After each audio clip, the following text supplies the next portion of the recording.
Are you looking to level up your author business?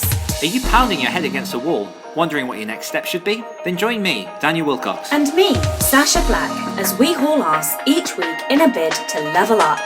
Level up! Come along for the ride as we delve deep into the business of writing, Craft, entrepreneurship, and every level of the author journey. This is the Next Level Author Podcast. Hello Achievers, and welcome to episode number 62 of the Next Level Authors Podcast, a podcast where we hold each other to account and track our step-by-step progress as we level up our author businesses. My name is Daniel Willcocks, and here with me every week is Sacha Black. Sup, Sacha? How's it going? Yeah, not bad. Do you know, I'm just checking. Oh no, it's fine.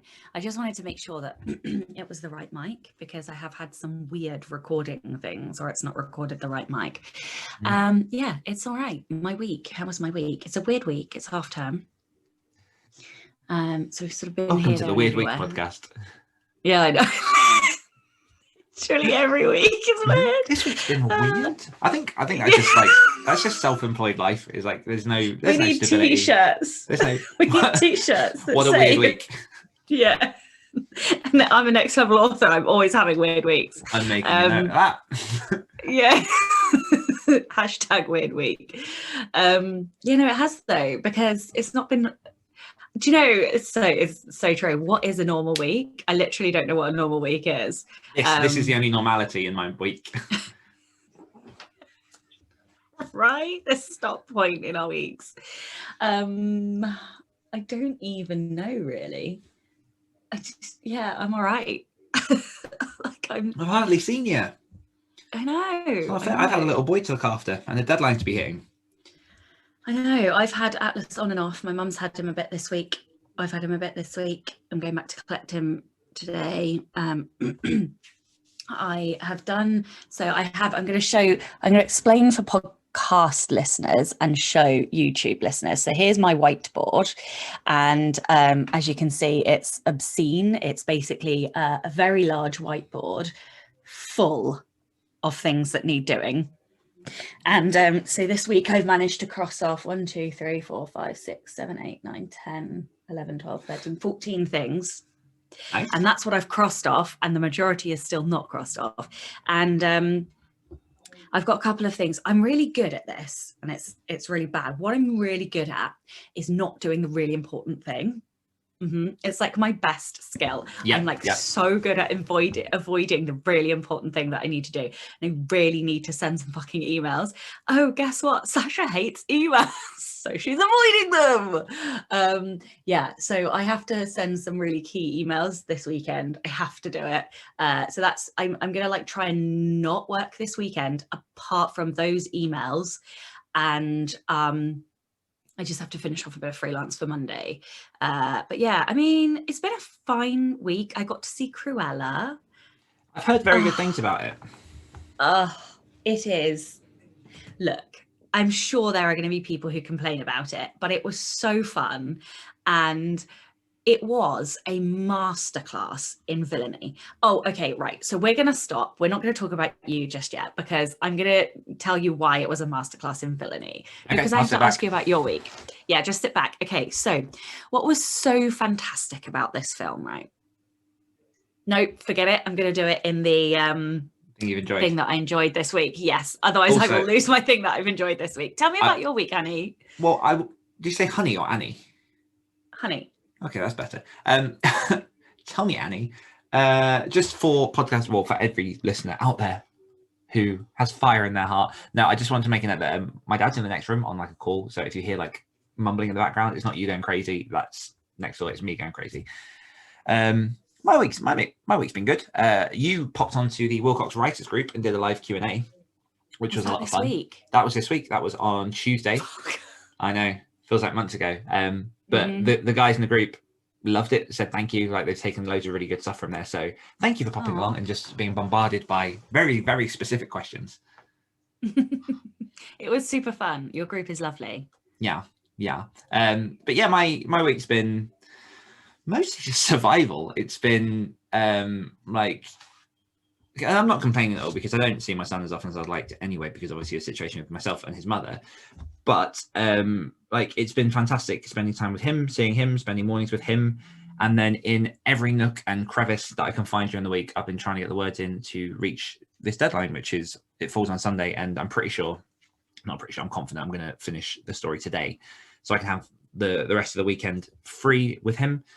But yeah, it's just been, it's been, I sometimes like it when the pressure does heat up, because it makes you very, very focused, and all of the stuff that you've been faffing around with kind of falls away, and you realize like the important parts of your business that you need to focus on. So as I've been going through and working towards this deadline, I've been spending a lot of time, number one, looking at more systems to organize my to-dos and all the things I'm doing. Number two, the stuff that I can cut down. Number three, the things that I can like pick up. And I think this is kind of like an ongoing thing until like a few months down the line. I'm working on something at the minute, but yeah, it's been good. And then I've had some really cool coaching calls this week, very sort of fun.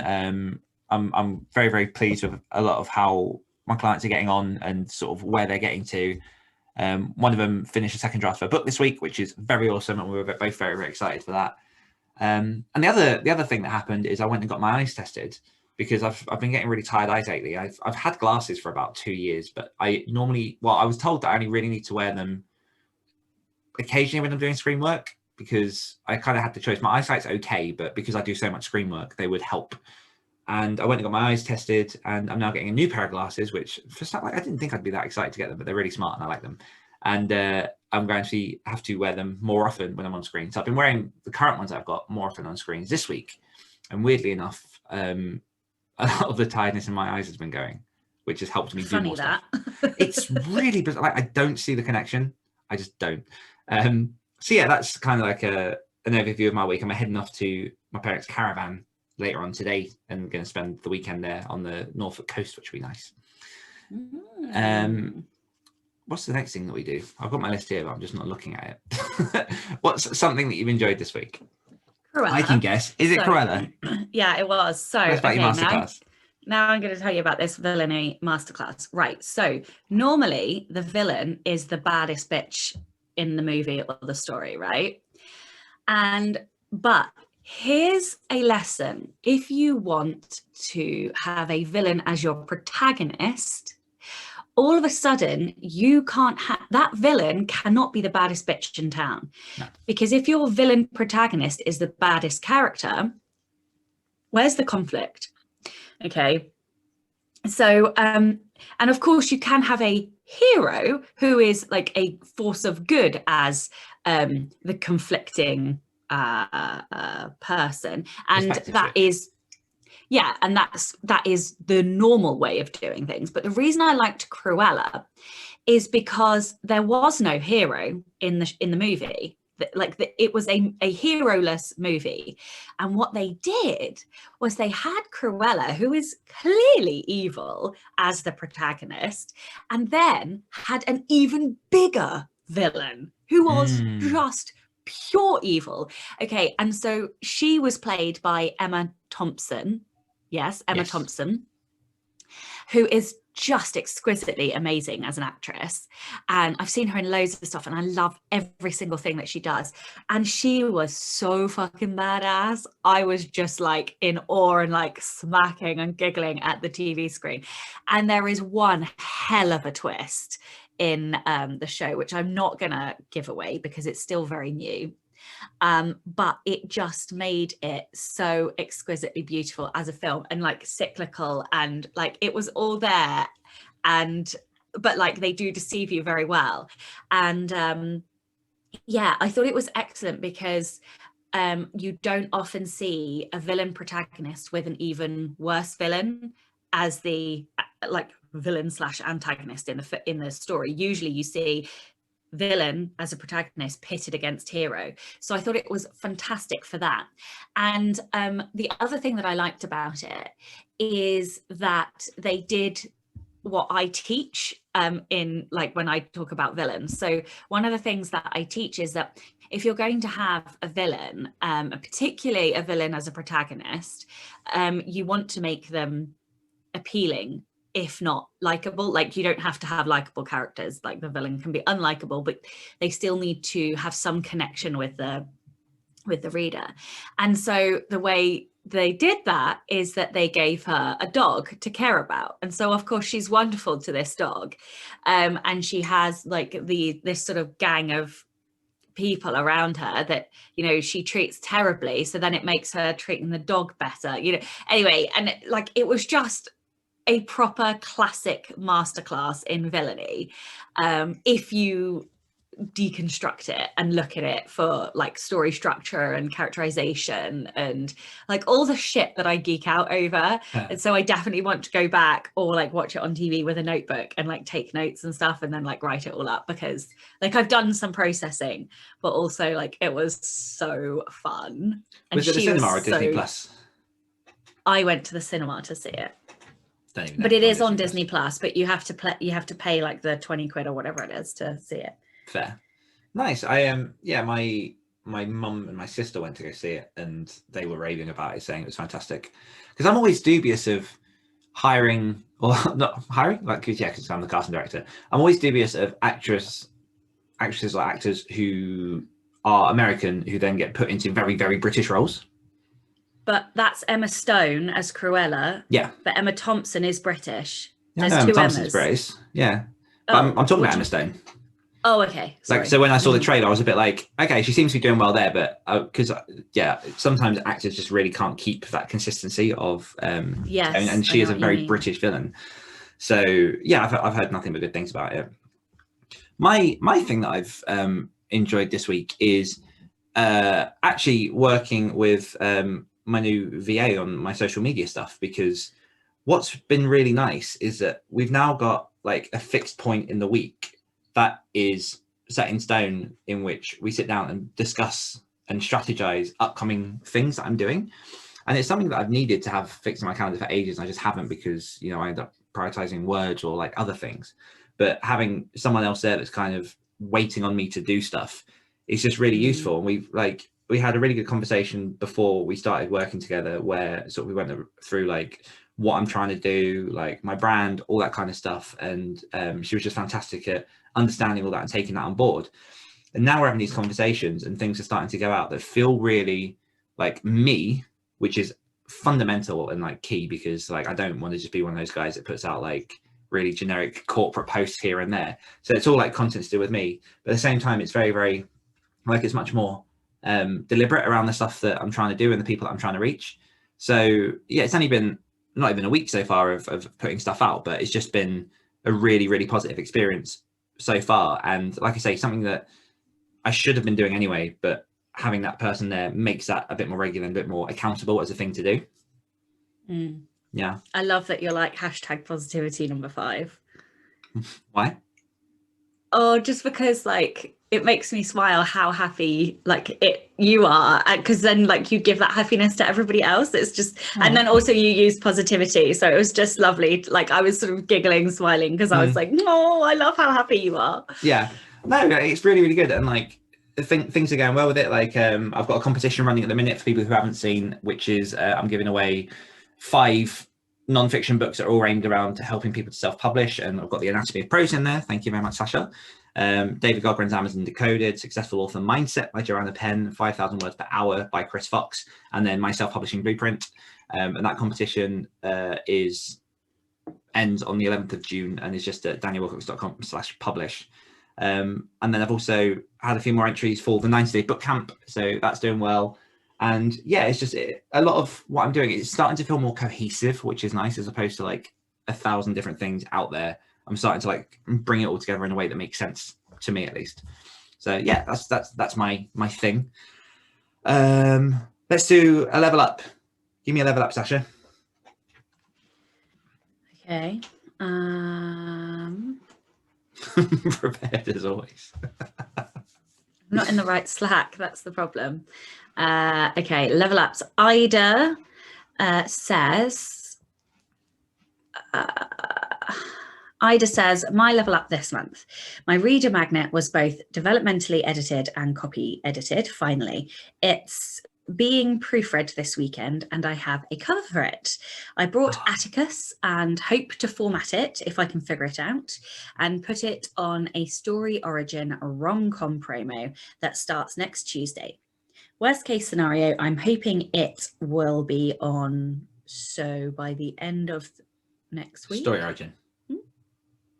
Oh, yes, Story Origin, not SO. I'm hoping it will be on Story Origin by the end of next week. Sorry, I was like, wait, I don't get it. No, Story Origin, that's why it's capitalized. Yes. Well, that's very, very exciting. Clearly I am not. Yeah, it is. Yeah, and I'm also interested, I don't know if, have you heard much about Atticus? Like, I've obviously seen it floating around, but I've not seen any tangible examples of books that have been formatted through Atticus, so I'm not sure what it's like. I think it's still quite buggy at the minute because it's all in beta still. It's not actually live or out. But you only have to look at his previous software to know that once they will get rid of all the bugs, and B, that it will be good. It's just not for me because I already have Vellum, so I don't need another bit of software.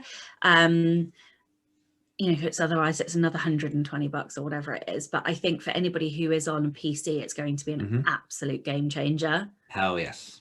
Yes. Yeah. Let's do comments from last week's question, episode 61, which was, when do you feel your best self?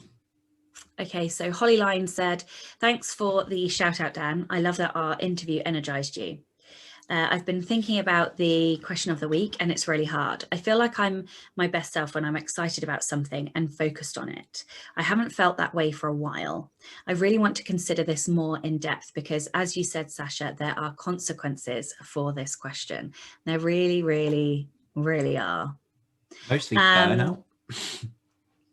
No, but the consequences are, well, if that's when you're being your best self, why are you not being your best self more often? And should you be? And does that mean you have to change things? And those are the consequences that, I've been intellecting on. Okay, so Kate Swed said, I've spent a bit of time thinking about this one. I think I'm my best self when I can sink into another world for at least 3 hours at a time, really work that focus. For context, I have a 5-year-old and a 9-month-old. So that focus is not easily won. I don't necessarily mean my words come out any better than when I snatch my precious 20 minutes, but that I'm my best writer self during those times because I'm so deeply in the story that I can't be hard on myself. Like, I understand that. She says, I can only see the words and characters and I can really engage in the puzzle of writing. When I see the puzzle in a good way, I know I am there. She goes on to say a few more things as well. Meg Jolly says, great question, Dan. Resonated with your answer a lot. I feel like I may have been on a limb there on my own with that one. Anyway, she says, I know when I'm being my best self because every part of life feels in flow, easy, energizing, motivating, more effortless, exhilarating, intoxicating, which is fabulous. But that is a rare feeling these days and one I need to do more soul work on to build the foundations to cultivate more often. It requires a lot of things to be in balance, from nutrition to movement to mental health, and a lot of those plates are still in shards upon the floor after the last year or so. These questions are hard. Yes, they are. Yeah, they are. And then Edwin says, I'm a people pleaser and tend to be at my best when I have a concrete task to complete, a person I admire waiting on me to get it done, and enough time to do it without feelings as if I must rush. Yeah, I can understand that feeling of like not wanting to rush. I tend to make mistakes when I rush, but like my default setting is to like smash through everything really quickly. Yeah, I feel you. Any new patrons? No new patrons this week, but if you would like to join us, and we do have an upcoming NLA Patreon live. Is it the 14th? Okay, yeah. For some reason I had the 10th in my head, but the 10th is a Thursday, so I don't know why I had that in my brain. That's just not right. So if you want to join us on the 14th of June, which is a Monday, we will do an NLA live Q&A session. where you get to ask us lots of questions. We have general chit chat, and you can do that by visiting patreon.com/nextlevelauthors. And just a very quick shout out reminder that it's about 4 weeks until our NLA challenge, level up challenge, finishes. So for those of you who have pledged to complete the thing, you've got just under 4 weeks to get that done, lest you be subject to the cinnamon challenge. I'm so excited. What was your thing? What were you going to My get done? thing was, I think, complete 3 major projects. Which I need to figure out if I've done that. I need to figure it out. Mine was to get the audio book done, and I am doing that next week. That's what I'm going to focus on next week. Yeah, I'm pretty sure I'm there, but I do need to just check for the qualifier. But obviously, I don't want anyone to fail, but I also love the idea of having a montage of cinnamon challenges. We'll see what happens. Weekly task. Sacha will write no, is this the right one? Because I posted 2 on here by accident. Sacha will work on side character stuff.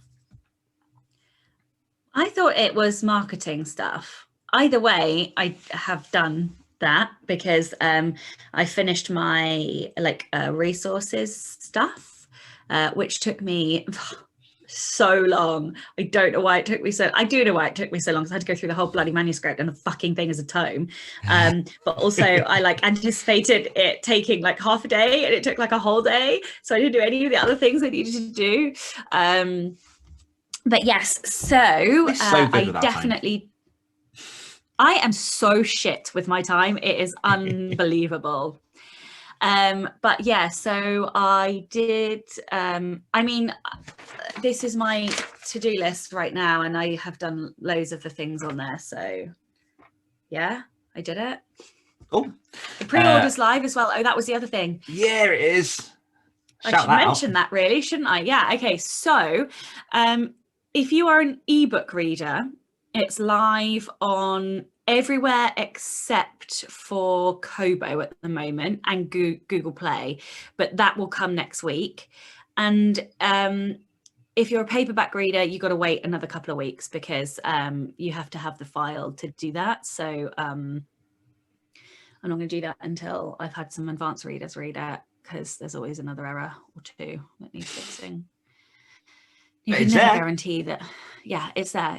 It's getting there. It is there. Yeah, it's exciting. And I am getting pre-orders. I've done no promotion, and I'm already getting pre-orders. I don't know how that happens. Yeah, the cover reveal. Yeah, but that's it. And I didn't even put on there that the pre-order was up. Oh, people are going to go see it once they see the cover. It's an amazing cover. Okay. Oh, thanks. I like that. You're like, yeah, I guess if people want to pre-order it after just seeing the cover. Sell yourself, Sacha. Jesus. I'm useless at selling myself. Also, I just feel sick at the prospect of releasing another book. Anyway, just keep going. So I said I will pick between the 2 things: update a web page and make progress towards my Sunday goal. So the 2 things I did the Dan. I combined them, and I made a thing that I'm happy with. And again, I'll say no more, because this is all upcoming stuff that I'm excited about, but it's not ready yet. But I did the thing. I updated a web page. I updated my non-fiction books web page on my website and brought that into the same style as the rest of the pages.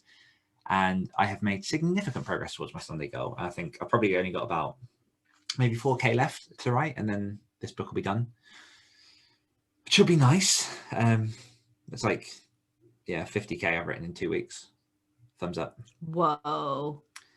Yeah, need to stop doing this though. But yeah, so I did the things, and now we're in the question portion of the Next Level Authors podcast. Because we've gone through it, we've done a lot of heavy thinking, heavy mindset stuff over the last few weeks, few months. I think just because of where we're at and the things that we're working on.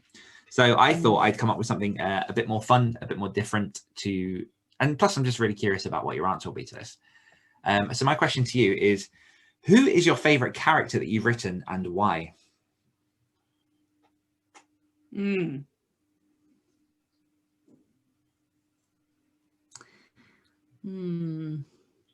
Or you can also say a character you're going to write, and why.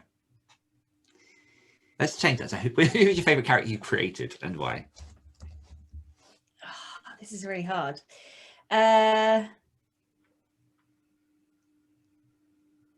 So, oh God, and I'm only allowed one. Always. All right, I'm going to give you 4. Yeah, I know. Okay, so my favorite one that's published is Cato. And the reason for that is because he is like a sass diva queen who's straight. And I love that he's super camp and like cuttingly funny and banterous and like a proper like diva, but also straight. Because I definitely write him as if he's gay, but he's not. And it's just fantastic. And I just love that like conflict. Also, I love that he is really intelligent and like, so I just get to have fun with him. So that's one. I really like the narrator of The Scent of Death because it's a twist. And so I can't tell you who the narrator is. But then and also the interesting thing is I still haven't quite got the voice of the narrator, but it's like I'm in fog and I'm reaching for something and I've got like tendrils that I'm pulling and like I know I'm pulling it closer and I know it's going to be fucking amazing when I get it, but I haven't quite got it. So I really like that just because A, twist, B, it's a challenge and therefore I like it. And so, yeah, that's that one. And then the last 2, and I think these are going to be my favorite for the long term, but it's Earl and Scarlet, who are the 2 characters in Murdering Magicians. And Earl is just like this giant. He's really tall, really lanky. He's not very attractive. And like, everything is a problem. He's grumpy, he's moody, but like in a really comical way. And so he like hates people. He's like very clever and but like everything goes wrong for him. And he's terrible with women and really doesn't want to fall in love with Scarlet, but he does fall in love with Scarlet and hates himself for it. And he's just so fun. And Scarlet is like queen of badassery. She's an assassin. She's fucking ruthlessly savage and like just has 0 fucks to give about anything. And so she's just wonderfully empowered. And like I just love that she is everything that I wish I could be in terms of like gives no fucks, is fully like loves herself in an amazing way because she's empowered and doesn't give a fuck what anybody else thinks and is confident. And is like at the peak of her, like she's, super successful. So she's like at the peak of her career, if you like, as well. And she's a fucking deviant little bitch as well. And so I love her and I love him and I love that they hate each other and that they love each other. And it's just this terrible mix of brilliance between them, and 2 people who desperately want to hate each other and get forced repeatedly to work together. And it's just brilliant fun. So yeah, how about you? Nice. I've got a few answers as well. Because I've got my Caitlyn Chronicle series. Caitlyn I really enjoy for a number of reasons, because for people unfamiliar, that's a series that I wrote with Michael Anderle. So it was writing a different universe, writing a slightly different style.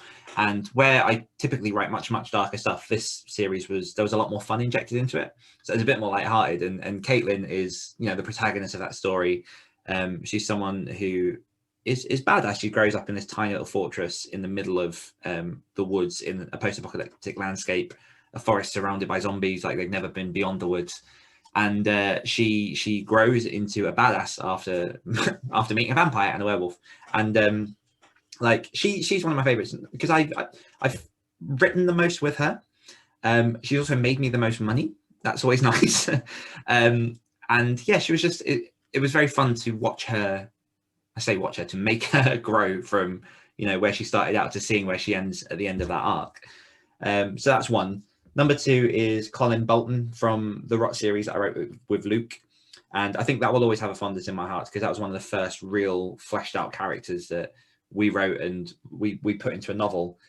And he's just a grumpy bastard. He loses his family sort of prior to the start of the book, 8 years prior to the start of the book. And then when we find him at the beginning of the book, he lives with this elderly couple on a farm just out in the middle of nowhere because the world's fallen to devastation. And he's just so reluctant to love, but you can tell that like he grows fond of these people, but he just keeps this really grumpy exterior. And he has an arc where he kind of comes around and has to learn to open himself up to people again and to trust. And that journey of chipping off the rough exterior and trying to like present this taking the shell of the man that is and making him become what he was. And he's just funny. He's just, like I say, he's a grumpy bastard, but he has some really like funny quips. He's very London. He really likes a Newcastle brown ale. And yeah, he was just a lot of fun to write and work with. And we do have one more book that we're working on with him, which I'm excited to do. And then the last one is one that is such a small character out of the sort of number of different characters I created. And I don't even think he has a name. I can't remember his name. I don't think I gave him a name. But it was a short story that I wrote about 3 or 4 years ago called When the World Fled East. And it's 1,000 words. The main character is a very, very simple man. Like he just likes books and that's it. He lives like in the landlocked areas of the US. He's never seen the ocean. And he's always wanted just to see the ocean. And so the story in that sort of 1,000 words tells of him arriving at the ocean years and years later, doing a little bit of flashback to where he's like learning about the ocean through a kid's picture book. But obviously, because it's the stories that I write, basically the entire world was hit with, the entire US was hit with a virus that forced them to all to go east, and they all just walk east until they go into the ocean, and then they eventually drown. And he's the only survivor. But it's just how at peace he is in a world where everything has gone to crap. I think I've read that. Yeah, that one's. I think that's the. Is the it in Twisted? Yeah, I think it's the first book in the first story in there. But he's just so wonderfully at peace, and it was just really nice writing that because when you can get a dark story, but you don't necessarily make it like overtly dark, so the entire story feels like a story of hope until the end, where it kind of like reveals the truth behind it all. And it was. I'd say probably the best short story that I feel like I've written because it poured out, it just happened, and I've not touched it like in terms of editing. It's just as it was, and I'm just really pleased with it. But that character just kind of came very, very easily. And one thing that I do like is because it's you do get characters that you connect with them a lot because authors describe their backstory, they give you all their details, all their nuances, and you really feel like you connect with the character on like a deep level. Whereas with this guy, there's barely any description of him apart from like his memories. And I really enjoyed that as a way to say who he was through like a slightly different technique. So I have so many things to say. I was watching a interview with Christopher Nolan yesterday, and he is also equally interested by the anonymous protagonist. And do you know how I told you to watch Tenet? Yes. Go watch Tenet, because you don't really find out anything about the protagonist other than what you're given on screen. Like there's no like history or anything. So he was saying that he wanted to play with like the anonymous protagonist in that. Anyway, I love it. I also forgot a very key character who I adore, and she's called Hermia, and she is a very drunk, very angry, very aggressive elf, and she swears constantly, and I just love her because of that. She's so fun to write. She just gets to punch things and swear and drink all the time, and she's funny. But what was interesting when we were talking is that you picked protagonists apart from that last one, and I picked side characters apart from the last two, which is interesting, right? So all my favorite ones. What does that say about me? I don't know what that says about me, but I do love my side characters. And there's very few protagonists that because I didn't didn't say Eden, I didn't mention Mal, I didn't mention, I suppose Earl and Scarlett are the protagonists, but yeah, I don't know, it's interesting that I end up having more affinity for the side characters. I think it's because you can have more fun with them, like there's less restrictions, you need your hero to do certain things. You've got me on one now, because I've just remembered another character, but I cannot, I'm terrible for names, as you know. I do know. I'm trying to like find what his name was.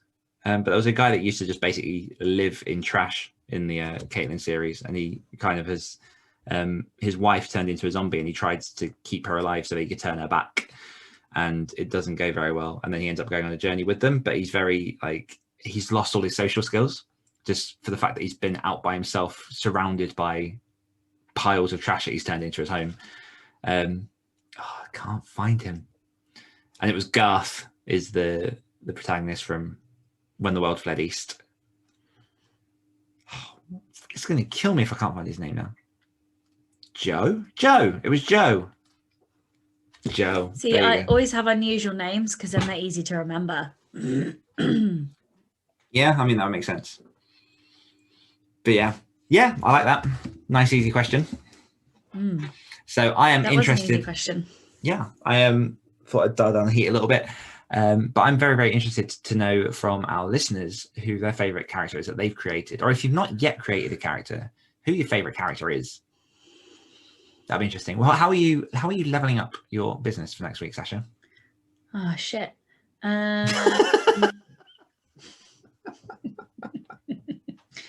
One day. One day we'll do a whole episode having fully prepared. Okay, so I am going to make my life hard this week, I think. Yay! It's been a doddle up until this point. Shut the fuck up. You can get fucked, sir. Right, I am going to, is next week the 9th, 10th? Oh, it's my competition intensive next week. I'm going to do my competition intensive next week. So that's number one. I am going to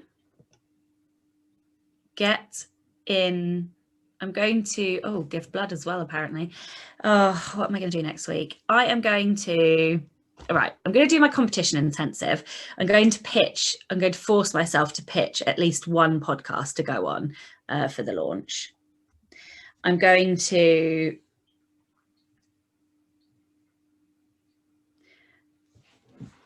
I really want to say I'm going to get in the audio booth, but it scares me because then it like rains and I can't control the weather and then I can't get in the booth and stuff like that. All right, this week. No, that's also due for rain. That's why I'm resisting saying it. I'm going to pitch at least one thing. I'm going to do my competition intensive. I'm going to do my emails, my monthly mailing list emails. I'm going to say those three things. And hopefully I will also, and you can put hopefully, but this is not, I'm not being accountable for this. Weather permitting, no, because then I have to be accountable for it, you sly bastard. What? I'm going to put hopefully, which I shan't be accountable for, I will get in the audio booth. I have to be accountable by the end of June. I just can't take your judgy gaze on me because then it just makes me want to rebel. This is the thing. You can't put too much pressure on me because then I will just be like, no, fuck you, I'm not doing it. I mean, you realise these are your to-dos, right? I'm not picking I know, but you mess with my head. It's the psychology. I have to choose. I have to choose to do it. Otherwise, I'm like, no. Yeah. Do you know, it's funny. No, I've had a realization about myself and about like accountability and stuff. And like I was supposed to be doing this challenge this week, this month, even a reading challenge to read loads of sequels. And the minute it was like, oh, now you have to read only sequels this month. I was like, no, I don't want to do it anymore. Yeah. And I'm like, what is wrong with me? The minute I have to do something for somebody else, I'm like, no, fuck off. And that's for you. I get that exactly the same when it comes to like reading things. No, but it's like everything. It's even like like, that's why I have to be really careful with what I put for accountability, because if like I actually want to get it done, but then I'm like, if I don't do it, there's a consequence, like because of the challenge, I'm like, well, no. Like, so I have. But I've generally got the same. I'm meant to be reading this and I'm reading this for a horror book club that I'm running by the end of June. And it's a book that I've wanted to read for ages. And I really like Keelan Patrick Burke, and I really want to read this book. But the fact that I now have to is making me enjoy it less. Yep. Yeah. Our minds, man. It's really bad, isn't it? I don't understand. Yeah. I don't understand the psychology of that. It is brutal. Something to maybe unravel on a later question. For this week, I am going to finish the book, and then I'm going to do a buttload of editing. So I've got to do the edits for my side of the stories for the Omens Call anthology. And I've also got to catch up on some edits for some clients as well. So next week's just basically going to be an editing week. And then on top of that, just this isn't for the accountability, but I've got my first micro coaching with the Better Faster Academy on Tuesday. So that'll be very interesting to see. Have you got your question? No, I need to sit down and think of a question. Yeah, you have to think of a question, otherwise you end up wasting like the. Here's the question: how do I do? How do you do? How do I life? Do?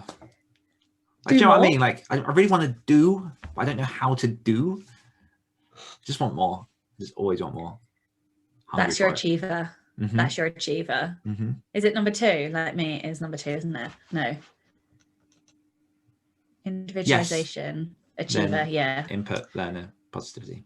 No, learner, then input, then positivity. I still find it bizarre that your input, you don't act like you're number 4 input. I act more input than you. I think, no, that's a whole other conversation. Yeah, we'll leave it there for now. But thank you to everyone for listening. Feel free to answer the question over on Facebook and on Patreon and on YouTube. Next live is on the 14th of June, and we will see you next week. Bye. I was wondering if you were going with that then. Bye. Bye. Hungry for more? If you enjoyed this podcast, you can hear more of my angelic accent and Dan's dulcet tones on our other podcasts. For more of me, check out the Great Writers Share podcast. For more of me, listen to the Rebel Author podcast. We'll be back next week holding each other to account as Dan and Sacha become next level authors. All of this bullshit that you show people, like, you're so sweet, Sacha. I don't get it. Shut the bitch! I will shank you in your sleep. It's because you're being recorded. If this was off camera, you'd be giving me cuddles right now.